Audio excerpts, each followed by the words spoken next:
Alrighty, we have already reached week 4 of the NFL season. Last week, kind of threw some toss-ups in there, but I'm not going to lie here. I really like some of my picks for this week. There's a lot of them that I just like, and I think I nailed some of these. So let's get right into it. Dallas versus the Giants. You have Thursday night football here. And this is a game where Giants are coming off that win against Cleveland. Malik Neighbors does look incredible. But give me Dallas. Give me the Cowboys. Cowboys are definitely a better team. I know they're reeling kind of after that game against Baltimore. But I like CeeDee Lamb to have a big game in this game. And I like Dallas to win 24-14, meaning that I think they cover the spread pretty easily. Giants, not the greatest team. I don't think the Browns are that great anymore either. But we're just kind of at a point where I just think they win this game going away, 10-point win. Let's go on to the next game, the first of the Sunday slate. Cincinnati versus the Carolina Panthers.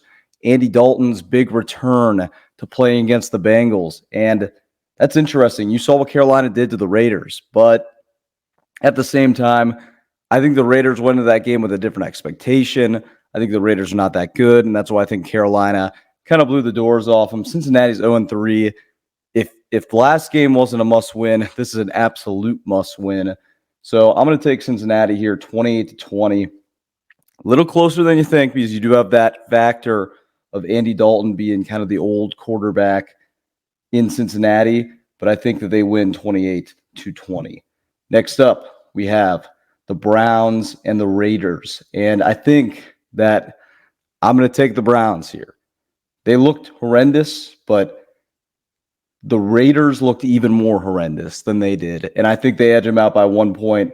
I have 18-17 in this one. I think the Browns are just able to find a way to do it, in my perspective, and I think that it's going to be a win for them. Deshaun Watson should be able to look decent against that team. They do have a good defense, but I think the Browns are able to overcome it to somehow go to dead even on the season. Next up, you have the Saints and the Falcons, which is actually a bigger matchup than you think here. The Saints almost got the Eagles, would have been 3-0. And the Falcons obviously were in a game where if a penalty's not called, if that penalty's called on the Kyle Pitts play, then you're probably looking at them winning that game. So you could have a different story of an outcome of a game here. But I'm going to take the Falcons 24-21. I was impressed with what they did against the Chiefs. They've beaten the Eagles. I'm going to take them over New Orleans, 24-21. That would cover their spread as well. They are favored. Next, we have the Rams and the Bears. The Rams are coming off of a great victory. That was kind of a come-out-of-nowhere victory. I didn't expect them to grab the win on that, where Sean McVay is just kind of able to put together just proper plays assortments with all of his good guys out, and they're able to be coherent. The Bears on the other side haven't liked what I've seen from Caleb Williams, and you're at a point where you got to kind of question, is Eberflus the right guy to be the head coach of a prospect like Caleb Williams? And that's why I think the Rams are going to find a way to win this game. He's going to get out-schemed, and I think it's going to be 20-17 in the favor of the Rams. That's just what I think at this point. I don't know. I'm not liking Eber. I love what he's doing on the defensive side. They have a really good defense. Don't think they're gelling offensively at all. Next up, we're going to go to Minnesota versus the Green Bay Packers. The Packers have been on a run with Malik Willis. I heard Jordan Love may play in this game. I think either way, in either scenario, Minnesota finds a way to win this game. They've looked great. Kevin O'Connell looks like the next great offensive-minded head coach in this league. Sam Darnold has looked really productive, and they're just kind of finding a way. I think they win this one 31-24. I just think that Minnesota can really play this year. They blew out the Texans. They blew out the 49ers pretty much. The 49ers made it a game at the end, but still, I like Minnesota to go 4-0. Next up, Pittsburgh versus the Colts. Like I said last week, I had the prediction the Steelers would win a game, but it'd be really tight. It'd be like a 13-10 victory against the Chargers. I thought it'd be really tight game. Fields has shown that he's capable enough to win these games. He's not going to turn it over a lot. He's going to do enough, just enough to get him there. And this defense, you might be talking about a historic grouping of a defense, even better than what I thought it would be. Limited injuries at this point. I'm going to take them 15-10 over the Colts, who were coming off a win themselves. I just think that they're going to give Anthony Richardson a million problems. I feel like he's going to feel under duress. He's pretty much a rookie QB because he didn't play really the first year. It is not the place for a young QB to be playing against the Pittsburgh Steelers. It just gets gross. That's why I have 15-10 in favor of Pittsburgh. Next up, you have the Jets versus the Denver Broncos. And the Jets, this is a team that looked really good in their previous game against the Patriots. Now, as it is, that is the New England Patriots, who are kind of showing their true colors as the team that we thought they'd be coming into this year.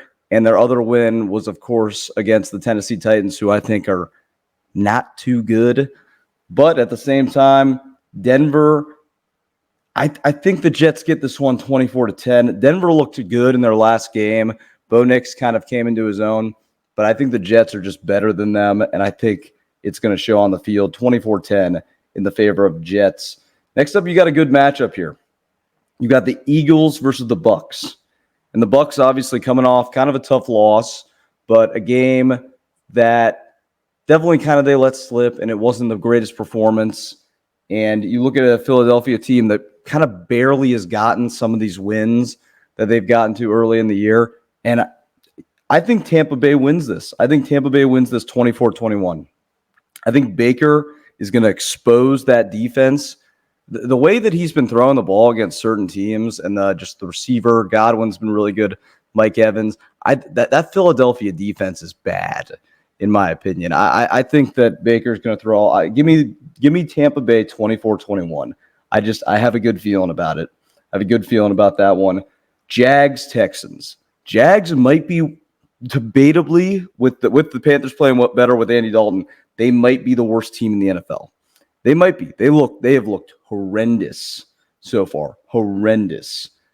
And they're playing a Texans team that just got blown out by Minnesota. Give me the Texans in a landslide 31-3. I just think that the Jags, at this point, the season seems to be over. You're 0-3. You've played terrible in a bunch of games. Texans are coming off a bad loss, what will probably be their worst loss of the season. I just think at this point it's going to be a landslide victory. Give me Houston 31-3. Then we go to the first 4 o'clock slate game, Washington versus Arizona. Jaden Daniels coming off a great performance, really showing that he might be a franchise guy there for the next 12, 15 years, however much longer it is if he stays healthy. That throw that he made at the end of the Cincinnati game was ridiculous. Playing an Arizona team where Marvin Harrison Jr. has been playing well. Kyler Murray has been doing decent. Obviously, they had a rough performance in their game the previous week, but at the same time, you look at Washington, it's a short week for them. It's in Arizona. This is screaming an Arizona Cardinals victory. Give me them 28-25. I think if it's a level playing field where, like, if this game's played at like a neutral in Washington, or it's not a short week for them, I think they could probably win it, but give me Arizona 28-25. Next up, the 49ers versus the New England Patriots. And I think in this game, the 49ers bounce back. They get a win 21-14, though. I think it's a little closer. 49ers are dealing with a lot of injuries, a lot of just stuff's going on. The Patriots maybe have a bit more of a bounce back. I think it's more like 21-7 for a little bit, and then the Patriots kind of hit their stride. That's what I think that's going to be. Next up, you have the Kansas City Chiefs against the Los Angeles Chargers. And this is a game where if Herbert was playing, I would take the Chargers. If Herbert was playing, I would take the Chargers, beat the Chiefs. They might be 3-0, but there's been a lot of turmoil in these games. Mahomes has not played the best for them to be 3-0, which is actually shows more to how good they are, that they haven't even played their best football and they're 3-0. Like, debatably, they could be 0-3 with like a few misfortunes changing. But if Herbert doesn't play, I have no choice but to take the Chiefs. But I'm going to take a very close game here, 21-20 Chiefs. I think that they're going to find a way to win the game, but I think that Chargers and Harbaugh, they're going to give him a bit of Mahomes and them a bit of a scare. Then you go to the late window game, which I'm really excited for, the Bills and the Ravens. And this could get super competitive. Obviously, you have Lamar Jackson, who is really in need of getting this win more so than obviously Josh Allen. Bills 3-0. They've looked incredible. They're, in my opinion, the best team in the NFL through 3 weeks. They've played out of their minds. Josh Allen has shown that he is without question the second best quarterback in the NFL. The defense looks really good. They've looked insane. Lamar Jackson's played pretty good football too as of recent. Like the game against the Cowboys was really well. I think that he had a lot of great moments in the Chiefs game. I think it's going to be a tussle. I think it's going to be a close game. But because Buffalo's been so good, give me them 28-21 in this one. Then we go to the Monday night window. We have 2 games in that. The first one, Tennessee versus Miami. And this is a game where, obviously, if Tua is playing, if Miami has their quarterback, I'm going to take them. But I'm going to take Tennessee 10-3. I'm going to give them their first win of the season. I think they find a way to get this job done. I think it's going to be an ugly game. Like, could I see this going the other way possibly? This is probably a game, if I'm betting out there, I'd probably stay away from this one, but I think Will Levis can come get it done in this one. Then you have a pretty quality game in the last game. You have Seattle versus Detroit. Detroit, obviously, a team where I really think they found their footing last week. And then you have Seattle, who's been playing really well, kind of surprisingly in my mind. I didn't think they'd be as good as they have been in these first window of games. But this is kind of like a big test for them. We'll see where it goes. But I think Detroit wins this one 24-21. I think that they really came into their own in the last game and they figured it out. But yeah, that's what we got for week 4. I'm really excited for these picks. I really like these picks. I'll be back for week 5.